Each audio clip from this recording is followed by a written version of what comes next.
Buying or selling the hype on these QB starter announcements in college football. Campus to Canton is live right now.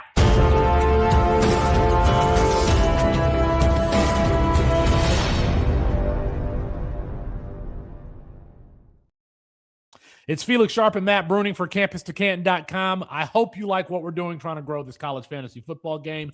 Hey, by the way, if you like what we're doing, starting August 29th, but really starting right about now, you can catch us 4 times a week on this YouTube page. You can catch us on Monday, Wednesday, and then twice on Saturday. We will open Saturday, this Saturday, with the tailgate, our pregame show, our college fantasy football pregame show. We'll go over rankings, prize picks, player props, plays for the week. Basically everything that you need to get ready for Saturday from a college fantasy football perspective. We'll take you from 10 a.m. to 12, and then we will tuck you in at night with the recap show, College Fantasy Tonight, really whenever like the main, that 7:30 action is done. It can be a late show. We can be a little bit delirious. So if you like what we're doing, go ahead and subscribe to the channel so you can tune in to everything that we've got going at Campus to Canton as we get the season started. Matthew, we're getting closer and closer, and we've had in the last 24 to 48 hours, we've had a bunch of quarterback announcements. So I want to just dive right into it. This isn't a starting announcement, but according to Chris Ballas of the Wolverine.com, he says that Bryce Underwood looks really good, said of the Michigan sophomore, that he even completed a 60-yard bomb to Andrew Marsh. Are you buying? This was from the Thursday scrimmage. Are you buying or selling Bryce Underwood being ready for the season, ready to go, breakout season coming here in year 2? I mean, if you've been listening to anything on our YouTube shows or the Campus Canton feed, you know I'm buying. I've talked about this over and over again. I know a lot of people seem to be down on Bryce Underwood, not giving him a whole lot of credit again. I think he actually deserves more credit for what he did as a true freshman. That Michigan offense, when Sharon Moore was in there doing whatever it was he was doing with his assistant or whatever that was going on, that Michigan was just completely did not know what they were doing last year. It was, I would argue to say, a little bit of an embarrassment of what was going on that coaching staff. And Bryce Underwood still had a very good season as a true freshman behind an offense that was not running well, not a lot of wide receiver weapons. And now they bring in again a guy like Jason Beck to run this offense. I talked about it recently in one of our stock up shows and everything else with Bryce Underwood. He's a player I'm all in on this season. I really think he is going to be, at the end of the 2026 season, considered one of the best college quarterbacks in all of college football. I think a lot of that's going to come down again to Jason Beck and just how good he is at scheming offenses. I tell you what it's going to come down to. It's going to come down to J.J. Buchanan. You heard that right. J.J. Buchanan and Andrew Marsh. This is probably the best wide receiver core that Michigan has had in a while. Michigan last had a 1,000-yard receiver in 2013. With Jeremy Gallon. Matthew, what were you doing in 2013? You were probably playing NFL fantasy football. That's probly what I was. What you were doing at the time. JJ Buchanan supposedly, has really picked it up in camp. So has Andrew Marsh. I like these two, and I think along with Jason Beck, that Michigan is going to be going to have the best passing offense that we've seen in a while. Yeah. Am I buying or selling specifically Bryce Underwood? I tell you what. If I had Bryce Underwood right now and can flip him for something else, Keelan Russell, could you flip Bryce Underwood for Keelan Russell? I would absolutely do it. So I am selling on this Bryce. Hang on. Oh, do I want to do this? I really want to do some kind of home field bet on this because I think Bryce Underwood's going to have a better season than Keelan Russell. Ooh, okay. How do we want to determine this bet? Since you're clearly all in on Keelan, I can't believe I'm backing the Michigan player of all players. I'm the one doing this right now. We'll do it based on fantasy points from League of Record scoring. How about that? That works for me. I'll take Bryce Underwood. And it's no question that Keelan Russell has a better supporting cast. I don't know if that offensive line is better, but the 1 through 3 on the depth chart, the running back room. Well, But Bryce Underwood has Savion Hitter in 2 wide receivers. Keelan Russell has 3 good wide receivers. Yeah. And Xavier Crowell, if he's ever going to be healthy, Trayon Brown, Daniel Hill, et cetera, et cetera, et cetera. Yeah. So, all right. So this is the bet, Matthew. Yeah. Keelan Russell versus Bryce Underwood. Let's lock it in. We need a sound. This is why we need a producer. We need to lock in some sort of sound. Let's see what we got down here. No, it's going to be This is what it's going to be. Actually, as you're watching, I don't want to. What championship week is that? Rivalry weekend.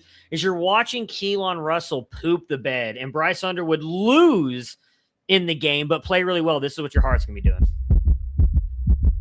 You're realizing Matty B is going to win another bet over you. That's what's going to happen. Look how highly we're the best produced show on the Campus to Canton podcast feed. All right, Matthew. How about this? USA Today names its top 100 players in college football today. That list did not include one Jaren Kiawe Sagapua-Tele. Are you buying or selling JKS outside the top 100 players in college football?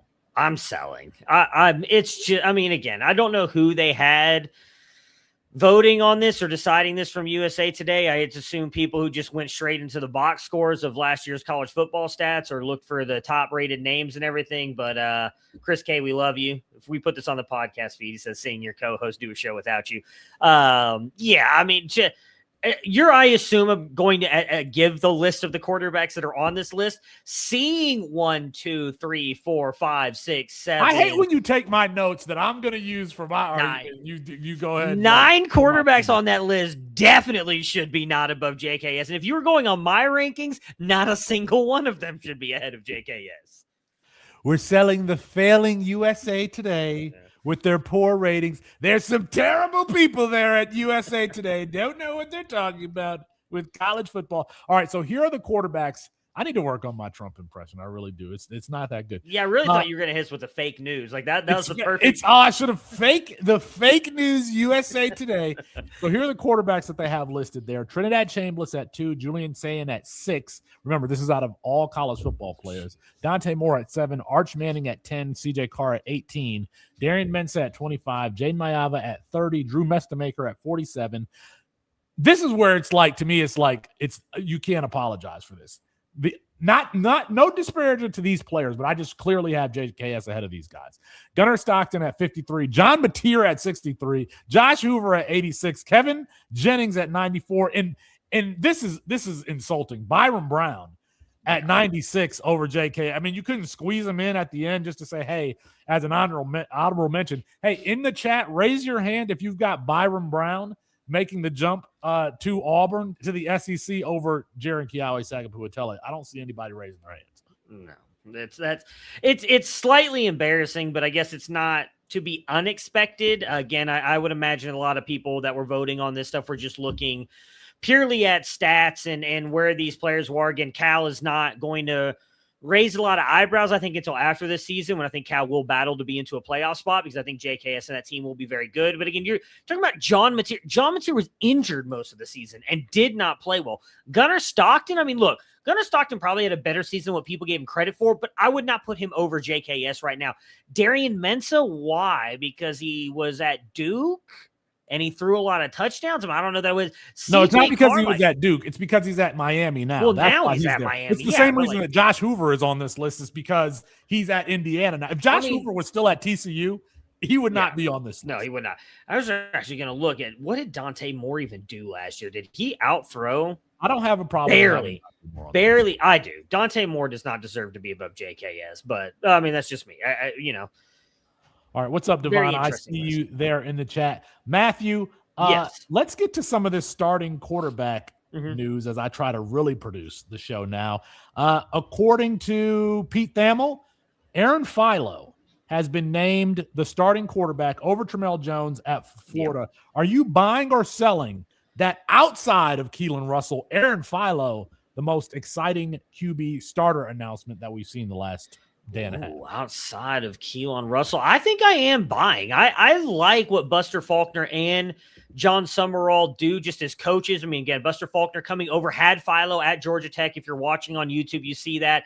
And why I like this is Faulkner's system has a lot of those pre-stat motions, a lot of RPO, quick game timing throws. He does move the quarterback in the pocket. He's had some really good passing seasons.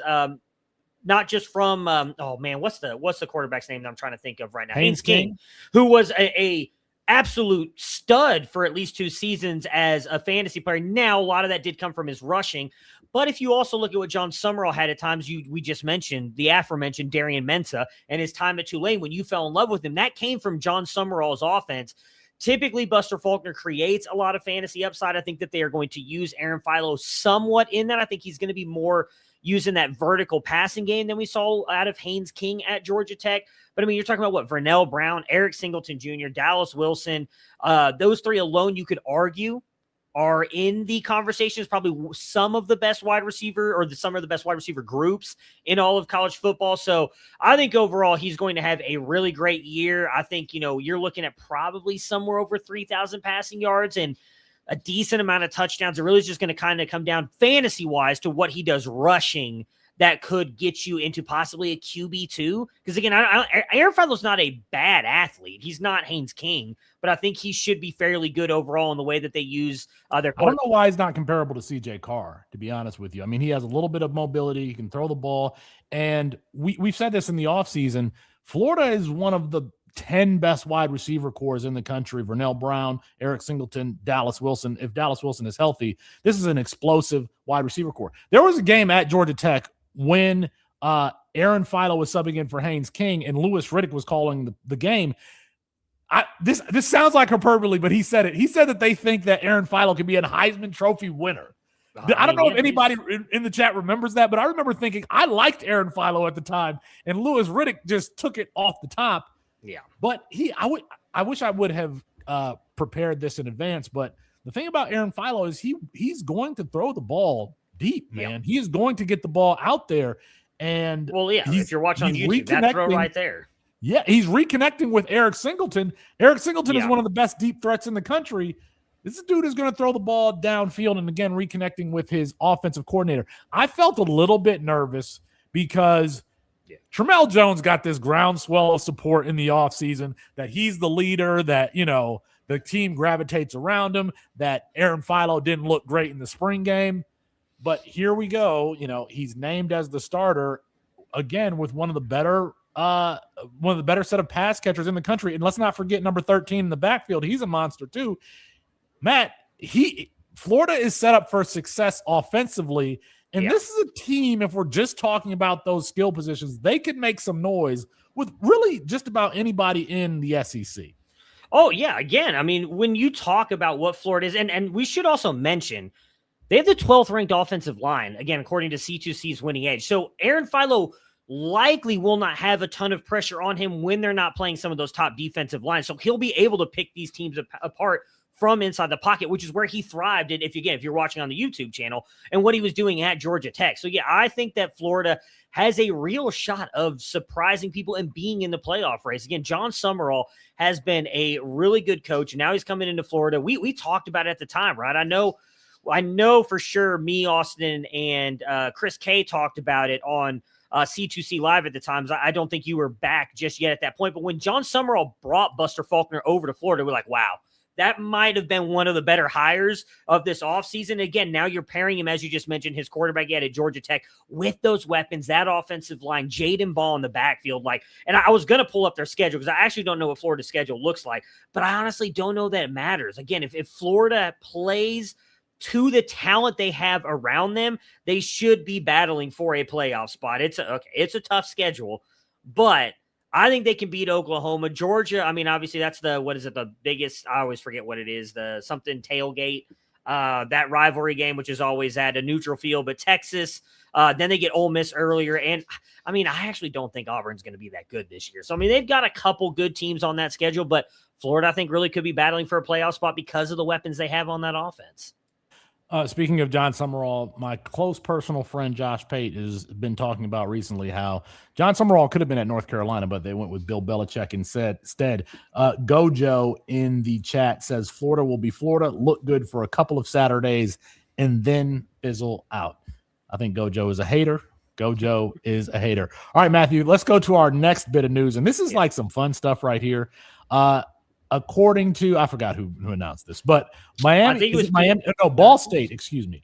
Ball State, former SMU and Texas State QB Keldrick Lester has been named the starter at Ball State. Lester has 12 career pass attempts, Matthew, but the headline is that Lester is 5'10", 250.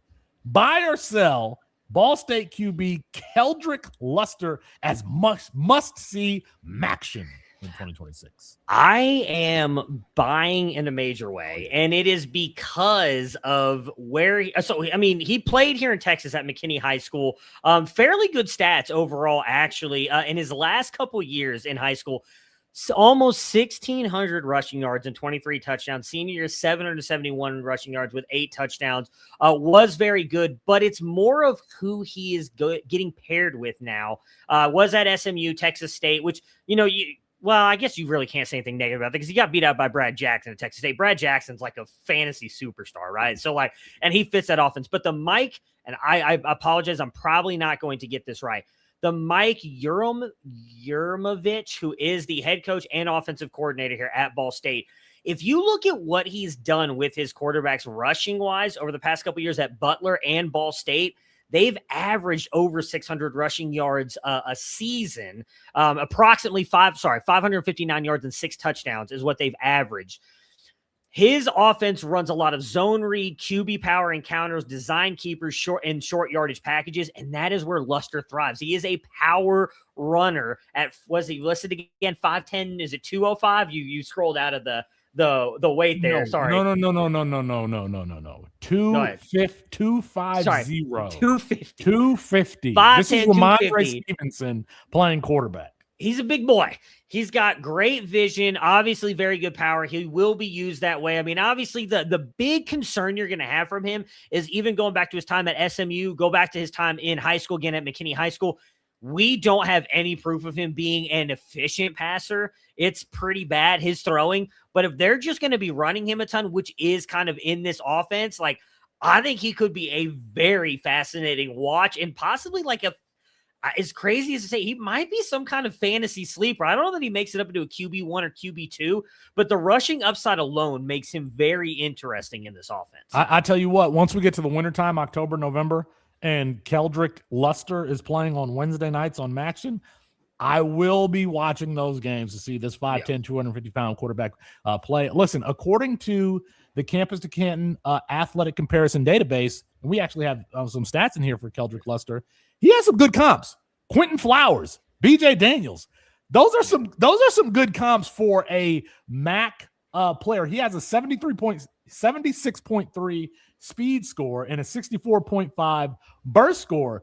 That's not too shabby for a Maction player, and it's gonna be fun. This is why we love college football, because you'll never see something like that. You'll in the NFL space. So something different, something to watch. Ball State when they take on Miami, when they take on Toledo, when they take on Central Michigan, and those guys. All right, Matthew, let's move on here to UNLV. This is one that we've kind of been ruminating on. Both Alex Orji and Jackson Arnold will start, according to Dan Mullen. This is like a big old wet blanket. Yeah, I mean, I really don't know what to take away from this. I think you're not ever going to start either one of them, which is sad because Dan Mullen is one of those coaches, especially when you have a quarterback who can run the ball, which both Alex Orji and Jackson Arnold can do.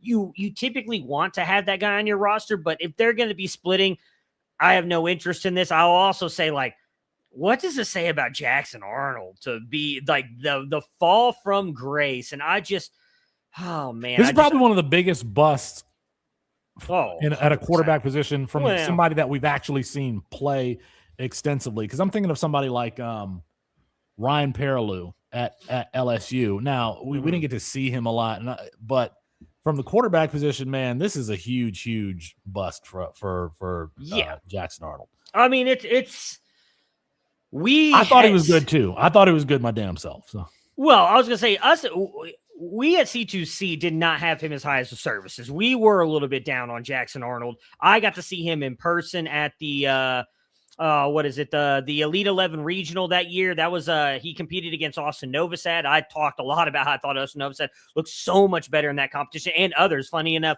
Michael Hawkins Jr. was there, and I talked about him as an underclassman looking really well, or really good at that Elite 11 regional as well. But we were a little bit lower on him than the services, so it's not super surprising to me because I think he's kind of played out poorly. Unfortunately, I just thought he was missing some things. But yeah, this has not been great for him overall his college career, and I don't think splitting time with Alex Orji is gonna help that at all. But let's not forget what happened last year when it was Alex Orji and Anthony Calandria who were supposed to split time. If you all remember that first game, Alex Orji got a drive and he was headed to the end zone and kind of hot dogged it, got the ball knocked out of his hands. I don't think it was Anthony Calandria's show after that. But Alex Orji probably should have made the switch to tight end a long time ago. Let's see if we can finally get some fantasy relevant. We did see like Alex Orji throw a long bomb dot that was coming out of the practice facility there for UNLV for the run. Is it the Rebels? Running Rebels? Yes. The running Rebels. It's going to be an exciting team. We get to see them in week 1. We get to see them or week 0, against Memphis. That's going to be a very, very fun game.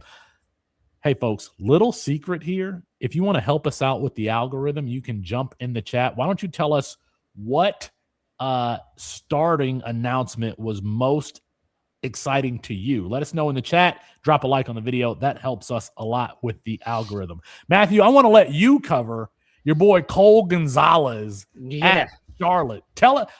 I remember we looked up a professor. You told me the wrong name. We looked up a professor who was at like some criminologist or something like that. That's not who started. It was Carlos. I said Carlos, Professor Gonzalez, but it's Cole Gonzalez who's going to be starting for Charlotte. Why should we care? Yeah, I really wish I could remember what show that was on because we were talking about, that's really good, Gojo. I just saw Deshaun Watson. Funny enough too, because you probably don't know this, Gojo. I'm actually a Browns fan, so that was on point.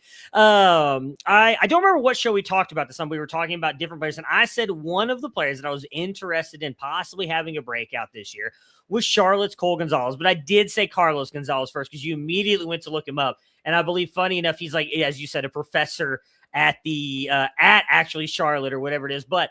The main part about this is the fit with the Tim Albin offense. That is the thing that I want to talk about because he hasn't really done a lot here in college football. He was at Oklahoma just a couple years ago, transferred into Pitt. If you're watching again on the YouTube screen, Felix has his more ways for financial advisors. The audio is still playing on your page. That's there. Let me mute that for you. There we go. So the Tim Albin offense, though, is what I'm most curious here. Again, just because of what he's been able to do. He's produced guys like Patrick Navarro, who have been guys who've put up a ton of fantasy points. And I think that overall, Gonzalez is a much better passer than any of the guys that he's had in this offense. Now, he's not quite the runner that like a Parker Navarro is, but he's still accumulated over 562 rushing yards on the ground. I think that overall, this could be a guy that would be very impressive in that Charlotte offense because I think he's probably a level above that as a quarterback.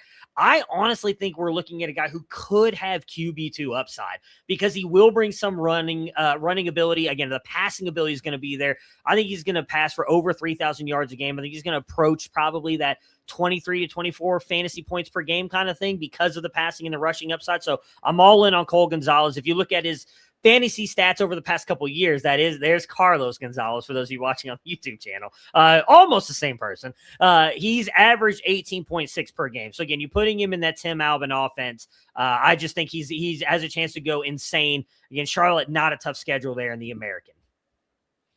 All right. I don't have any Cole Gonzalez, but thank you. I'll add him to my watch list. How about that? Matthew, let's go here to Faison Brandon at Tennessee. Perth Pete Thamel, he has been named the starting quarterback. We saw one true freshman start from the jump last year. It was Jaron Kiawe Sagapulitele. Buying or selling Faison Brandon as 2026 version of JKS. Yeah, I mean, look, the main thing I think that's going to help Faison Brandon here is the fact that this offense does produce fantasy output, right? Like Joe Milton, not a good quarterback. Does it? Joe Milton was averaging 21 points per game. We're talking about Joe Milton here. Joe Milton. I mean, Hendon Hooker was incredible, right? 25. I think he was 25 to 28 fantasy points per game was Hendon Hooker. I think that's who Faison Brandon is. Like, I really do. Like, look, Faison Brandon, he's going to operate the offense from the pocket. He's not going to bring you a ton on the ground. He's not that. He's got mobility inside and outside the pocket, but he's not like the rusher that some of these other quarterbacks are. But what he can do is he can operate an offense, specifically an offense that we know Josh Heupel's is, which is just get the ball out quick. He cuts off half the field sometimes to kind of make the reads easier for his quarterback. I'm sure Faison Brandon's going to have some struggles. He's a true freshman going up against SEC schedule. Like, there's going to be moments that he's going to struggle. But overall, I think Faison Brandon, with the way he operates, at least operated the offense in high school and what Josh Heupel has done, I think that Faison Brandon's going to be pretty impressive in this offense. Again, he's not a guy that I think he is the most talented quarterback. I still had him as I think a high tier 4.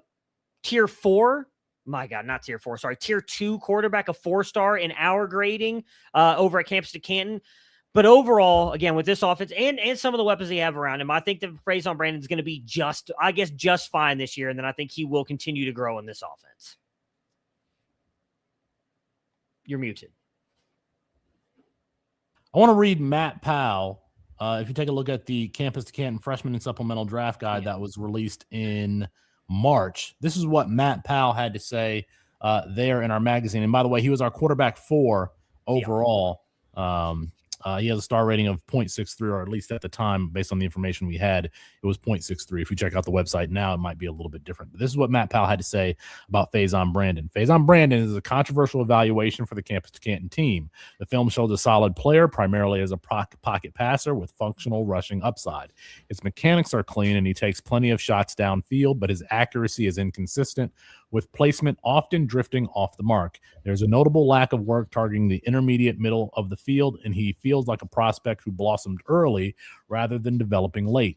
He performed well at the Elite 11, but overall the tape shows more good than great. Playing at Grimsley in North Carolina against average competition, Brandon put up efficient numbers.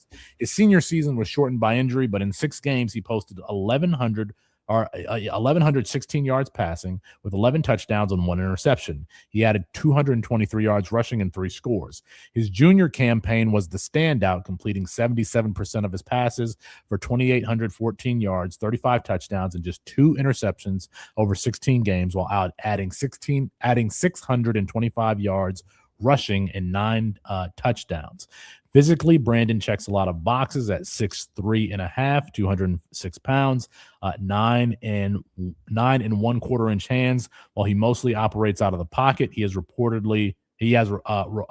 40-yard dash time of 4.73 seconds. We tracked his max game speed at 19.8 and a max velocity of 55.5 miles per hour. For those who don't know, 19.8 is not, I mean, that's, you want to be in the 20 range, to be a quarterback where we care about your speed.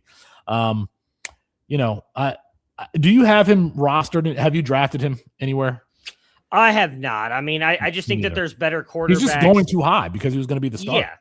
And I mean, Gojo says it in the comments. I don't think he's wrong. He's average. You're right. But the thing is, an average quarterback in the Josh Heupel offense typically can produce fantasy numbers. I am not at all talking about him from when we're talking about C2C, for those of you who may not know, we're looking at things from a college level, also translating up to the NFL side. I don't know that Faison Brandon has a massive NFL upside or massive NFL upside potential.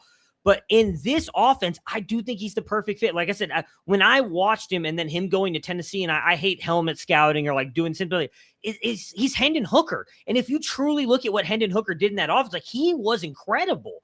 And again, he didn't translate to the NFL, but he was really good from a fantasy perspective. Hendon Hooker had a good playing for Tennessee. Didn't look too bad. The Titans for the Titans. I mean, I don't. Here's the thing, and I don't watch the NFL anymore. So I saw a clip. I saw one throw. Wouldn't doubt it, but I was slamming Cam Ward, and Hendon Hooker had one throw in this preseason game. You know, that's better than what we saw for the Lions. So I remember Hendon Hooker at Virginia Tech and just didn't think that he would really ever be anything. So, all right, Matthew, let's move on here to the Big Ten. Our boy, friend of the company, Aiden Childs, named the starter at Northwestern for Chip Kelly's offense. Now, quietly, this is an offense that has a few pieces that I really, really like. I really like Griffin Wilde at wide receiver. I think Caleb Komolafe is this year's version of Kyle Monangai. There's a transfer from Division II University of Minnesota Duluth in Luke Deneke at tight end, a move tight end who had 1,000 yards receiving last year, albeit at a lower level. Are you buying or selling our boy, your boy, Aiden Childs, who you liked under Jonathan Smith at Oregon State? Can he finally pull it together under Chip Kelly? I mean, I would find it hard to define pull it together. Will he have a better year than what he did at Michigan State? I think so. I mean, look, Chip Kelly, say what you want about him from an NFL perspective. And I mean, honestly, some of the stuff, I mean, he was actually really good at Oregon. I think led Ohio State back to a national championship with what he was able to do with Walker Howard. I do think Aiden Childs is in for a good year. What do I think he's going to end up as like a QB 1 or 2? No, probably not. I think at best he's probably going to be a QB 3. I think, Griffin Wilde is a guy that a lot of people are excited about, and I think deservedly so. He looks like he's going to be a very good wide receiver.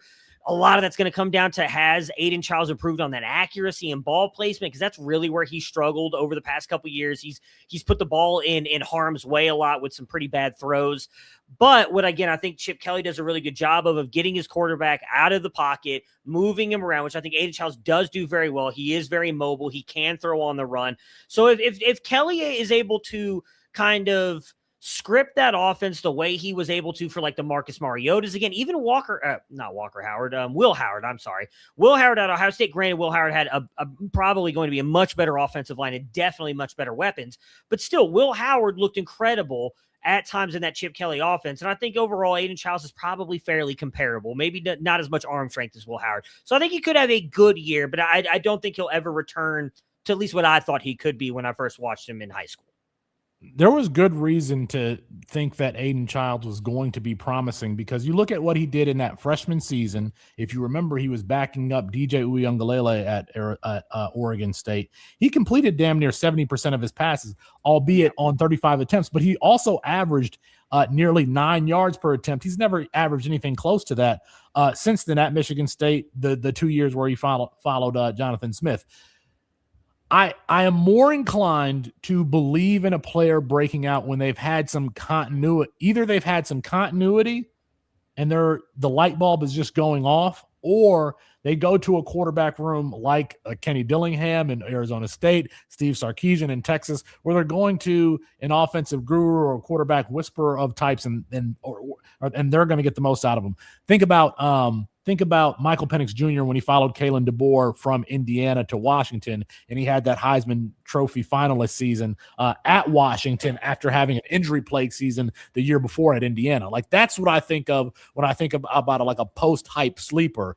It's not quarterback who failed and then is going to a new system and has to learn everything and is probably going to be outmatched in just about every game they play there in the Big Ten.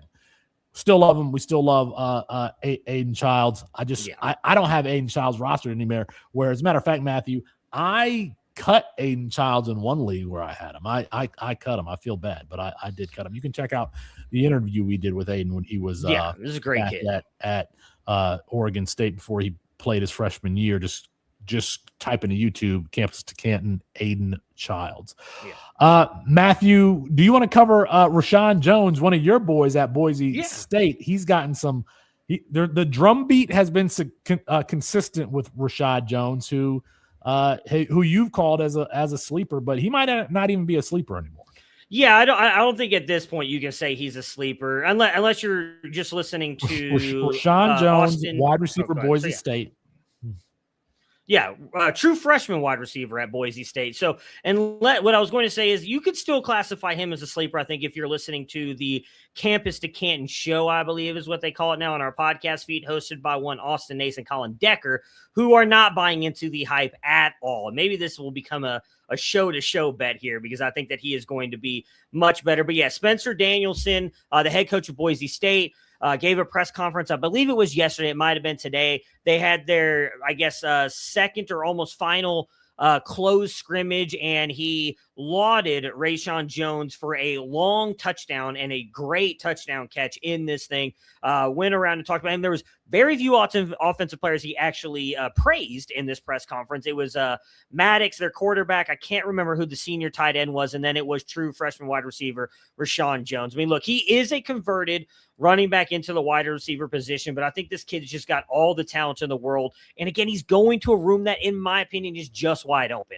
So, and I understand, as I think we talked about this on the show, so just to reiterate for the people who may not have listened to that show, I understand that Maddox is not an overall great quarterback, but where Rashawn Jones thrives is close to the line of scrimmage and getting the ball like in his hands on sweeps, maybe even some running plays and everything. If they get the ball in his hands, he will break big plays, and I think that's what they're going to do. So I'm all in. Is he going to be like the breakout wide receiver of the year? Probably not, but I think he's going to be really good this year for Boise State. And I think I said on that show, and I'll stick with it, I think he's going to lead him in receiving yards this year. I think he's going to end up being their wide receiver one.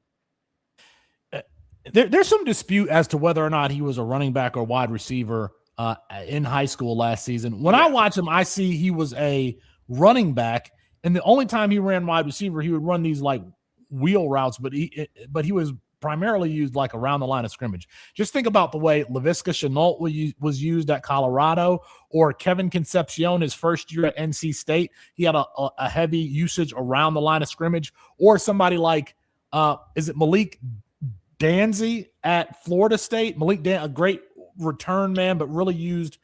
I always get this mixed. I always get Malik Danzy and Malik LZ. Yeah, mixed Malik Danzy, Florida State. I'm sorry, Makai Danzy at Florida State. You know, somebody that's used around the line of scrimmage, and in their run after the catch ability is really the emphasis of how they're used in the offense. That's what I think that we could see with Rashawn Jones. And like you said, Matthew, Maddox Madsen isn't great. So how are you going to scheme up the offense? Make it easy for them. Throw it behind the line of scrimmage, screens, jailbreak screens, short slants, things like that. And those are things that Rashawn Jones can be used in. And by the way, that running back background, that's going to show up when DBs are trying to tackle him after he gets the ball in his hand. Yeah. So I have Rashawn Jones rostered in a couple of places, and Matthew, I disagree with Austin Nace. I agree with you, Matt.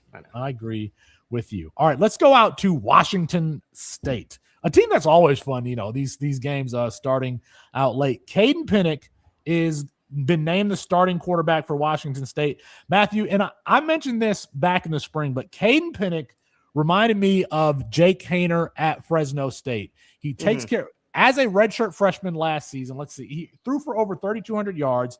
He had, I want to say, 32 touchdowns and 10 interceptions. And he also averaged like 9.8 per attempt. So efficient with the football, doesn't really turn it over when you think about touchdown to interception ratio, and is going to a Pac-12 team. Yeah, Pac-12 team that they're not going to face, ridiculous competition. So I really liked Kaden Pinnick. He was one of my kind of flag plant guys throughout the spring. He's been named the starter here. All right, I got his stats up because he did. I think he won the FC. He was at Cal Poly. He won the FCS award for freshman. I think it's the same award that Cam Ward won at that level. But he was 240 for 345, completed 69.6% of his passes, 3,200 yards passing, 32 touchdowns, like I said, 10 interceptions, averaged 9.3 per attempt. He also added 437 yards on the ground. I mean, this is a good, efficient football player, and I've drafted him I've tried to draft him. People are drafting him in front of me. Yeah. Matthew, are you buying Kaden Pinnick as one that we got to watch here on the West Coast this year? Yeah, I mean, I'll buy that he's someone to watch. Kirby Moore, Matt Miller have interesting histories when it comes to quarterbacks. I mean, again, if you're watching on the YouTube channel, you're seeing a lot of what Kaden Pinnick did at UC Davis, where he transferred up from. Definitely a little bit of a runner. We don't have any of his stuff in our athleticism database.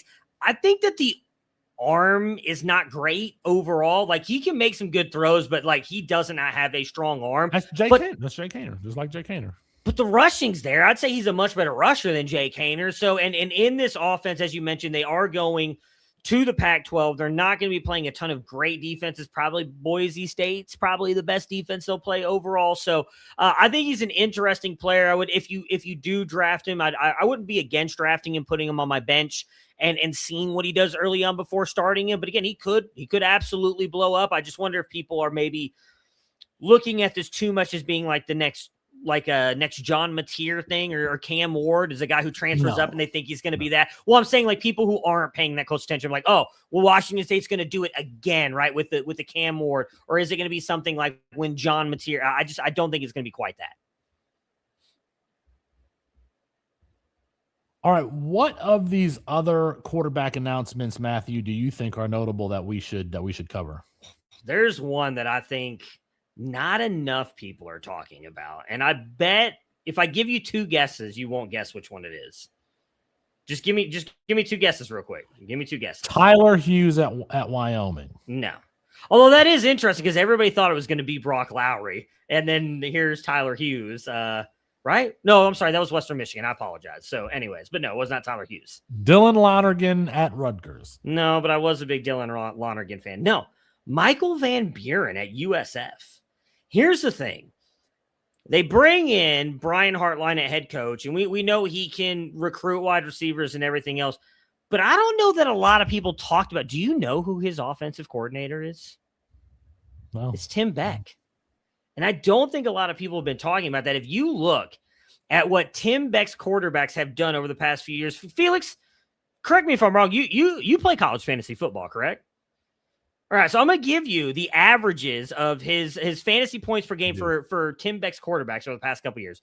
20.1, 24.6, 21.4, 24.8, 26.1, 27.9, 22.5, and then unfortunately the lowest one at 15.5, Ethan Vasco. Does that sound pretty good to you? Does that sound pretty good? I would hope so, because out of the 8 seasons that he has been an offensive coordinator, 7 of his quarterbacks have finished over 20 points per game. That is exactly what you're looking for from a quarterback. Now you're talking about bringing in a guy like Michael Van Buren, who, sure, you can say what you want. He wasn't overly impressive in his true freshman season at Mississippi State. He was good. He was serviceable. He was serviceable. I agree. Behind a horrible offensive line and a coaching staff that I don't think knew how to use him. That was before Lebby got there, if I'm remembering correctly. So they didn't have like an offensive coordinator or head coach who knew how to use a rushing quarterback. Now he goes to lower competition, the USF. Where's USF? They're not Big 12, are they? They AAC? Are they in the American? I don't remember where the AAC. I don't remember where they're at. But overall, you add him to this team, this USF team, with that kind of offensive coordinator in Tim Beck, I think we might be talking about a guy who could end up finishing as a quarterback one, because he's got the rushing upside. Like, I don't have his athleticism stuff pulled up for me. I guess I can pull it up real quick. Like, if I remember correctly, we had him as a very good athlete. He can run the ball. We saw that. I saw it in person. I was at the you all used to make fun of me every time I said this. I was at the Mississippi State-Texas game, and Michael Van Buren started in that game, and it was a close game for a while. You know who wasn't good in that game? Arch Manning. No, his star index score is god-awful. But regardless, I think that he's going to be a good fit here in the Tim Beck offense at USF, and is a guy that we should be looking more at. Looking at placing on watch lists, not necessarily drafting, but we'll see how week 1, week 2, week 3 goes. Might be somebody you pick up off the waiver wire. Matthew, speaking of Arch Manning, there have been rumblings that he is not having a great camp. Yeah. This is kind of like the rumblings that we heard about Bryce Underwood early in the spring, and now it's shifted to Arch Manning. Are you buying or selling Arch Manning, kind of not putting everything together here in fall camp? I mean, I'm buying it. What have you seen from his time in college football that tells you should be selling it? He's been inconsistent, right? He's been inconsistent. But I mean, that's the thing is that here's the thing. And so I'll just spoiler alert. If you're watching or listening to the show, there will be a video on Arch Manning dropping on our YouTube channel on Tuesday. here's the thing. When you look at everything he has around him, he should be better. There's no reason he should not be better and not be more consistent. Sark has shown us with worse quarterbacks. I mean, you go look at I'm pretty sure you were a fan. Casey Thompson was serviceable in this offense with worse weapons and a worse offensive line. Casey Thompson, yes. I mean, like this offensive line is top 10 in the nation. They have, again, an incredible wide receiver. You have a guy of Emmett Mosley starting in your slot, Cam Coleman as your starting wide receiver, Ryan Wingo, who's sure, he may not be the most polished wide receiver, but he's an athletic freak. You have an incredible room. And I always forget who their tight end is, but lately, Sark's tight ends have been extremely incredible as well. You have everything around him and then an incredible offensive mind, and he's just been inconsistent. And that is the part that worries me. Again, you go look at what he's done. And I think this will be for anyone who loves listening to Felix and I do these shows or watches, and specifically those of you who really support Felix here, you're going to love this little shout out. He has not been that much better than Quinn Fewers. And we know how much you hate Quinn Fewers. And Arch has really not separated himself from that level. So that's the part that scares me, because he should be better. Even if you're just talking about it from being a more consistent thing, he was a much better athlete than Quinn. I think Quinn had a better arm, but like not by much. And he's not been able to put it all together. So I think this is this season for Arch. I really think he's got to put it all together. And I give kind of my points in the video that drops on Tuesday and why I think he could and why maybe he won't. And I give a final take at the end of saying what I think Arch will or will not do, but it's not been great. Week 2, Ohio State at Texas. That'll be a good one. Game. We need the games to start. Next week. They are going to start this weekend, and you can start with us. Now, we'll be running at a special time, 11 a.m. for week 0, but then moving forward for the rest of the season, 10 a.m. to 12. Hang out with us. Enjoy college fantasy football. We love it. Just subscribe to the channel. Support what it is that we're doing. We'll be back on Wednesday for Matt Bruning. I'm Felix Sharp. I owe Gojo.